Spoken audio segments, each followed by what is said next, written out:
Kalau Bunda belum tahu soal ini, berarti Bunda hampir ketinggalan sesuatu yang berguna banget. Jadi ini soal HP Android murah Rp1 jutaan terbaik di tahun 2026 yang sedang banyak dibicarakan belakangan ini, terutama di kalangan ibu-ibu yang aktif di dunia digital. Banyak yang penasaran tapi belum tahu detail pentingnya. Makanya saya rasa penting banget untuk kita bahas ini sekarang, supaya Bunda bisa lebih siap dan tidak ketinggalan informasi yang sebenarnya bisa sangat berguna. Bayangin situasi ini Bunda, kita lagi menjalani hari biasa mengurus rumah dan keluarga. Tapi tiba-tiba ada informasi tentang HP Android murah Rp1 jutaan terbaik Juni tahun 2026 yang kalau tidak kita ketahui bisa berdampak langsung ke keseharian kita. Itulah kenapa topik ini penting untuk dibahas sekarang. Dan percayalah, banyak ibu-ibu lain yang merasakan hal yang sama. Di grup WhatsApp ibu-ibu, topik seperti ini sering banget jadi bahan diskusi panjang karena semua orang punya pengalaman yang mirip. Pengalaman seorang ibu di Jakarta yang sempat berbagi di kolom komentar. Awalnya dia skeptis dan merasa topik ini terlalu teknis untuk dipahami. Tapi setelah mencoba langkah demi langkah yang simpel, ternyata jauh lebih mudah dari yang dibayangkan dan manfaatnya langsung terasa. Kalau kita lihat lebih dalam, ada beberapa hal penting soal HP Android murah Rp1 jutaan terbaik ini tahun 2026 yang perlu dipahami. Pertama, ini bukan sesuatu yang bisa diabaikan begitu saja karena dampaknya nyata buat kehidupan keluarga. Kedua, dengan memahami ini lebih awal kita bisa mengambil langkah yang lebih tepat. Kalau kita bandingkan dengan negara-negara lain yang sudah lebih dulu menghadapi situasi serupa, ada beberapa pelajaran berharga yang bisa kita ambil dan terapkan di konteks keluarga Indonesia. Yang sering tidak disadari adalah bahwa HP Android murah Rp1 jutaan terbaik Juni tahun 2026 ini sudah mempengaruhi banyak keluarga Indonesia tanpa mereka benar-benar menyadarinya.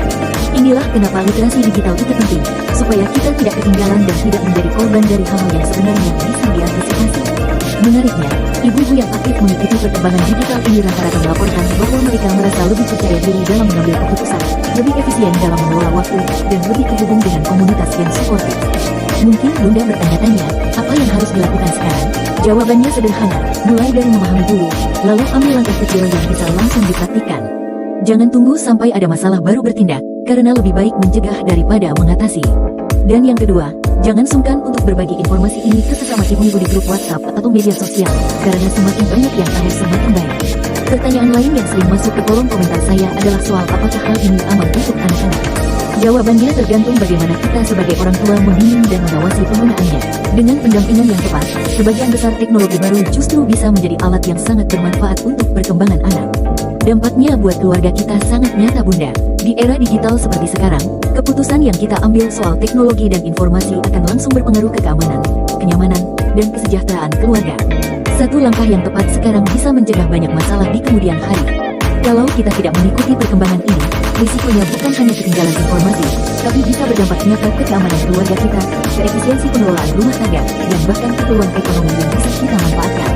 Tips praktisnya sederhana Bunda. 1. Cari informasi dari sumber yang terpercaya sebelum mengambil keputusan.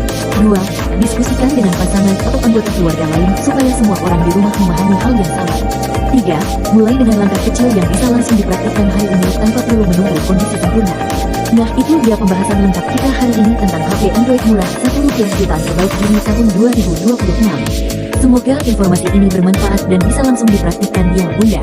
PR untuk Bunda, sudah pernah coba? Bagaimana hasilnya? Tulis di komentar. Kalau video ini terasa bermanfaat, jangan lupa like dan bagikan ke teman-teman atau grup WhatsApp keluarga supaya semakin banyak yang mendapat manfaat dari informasi ini.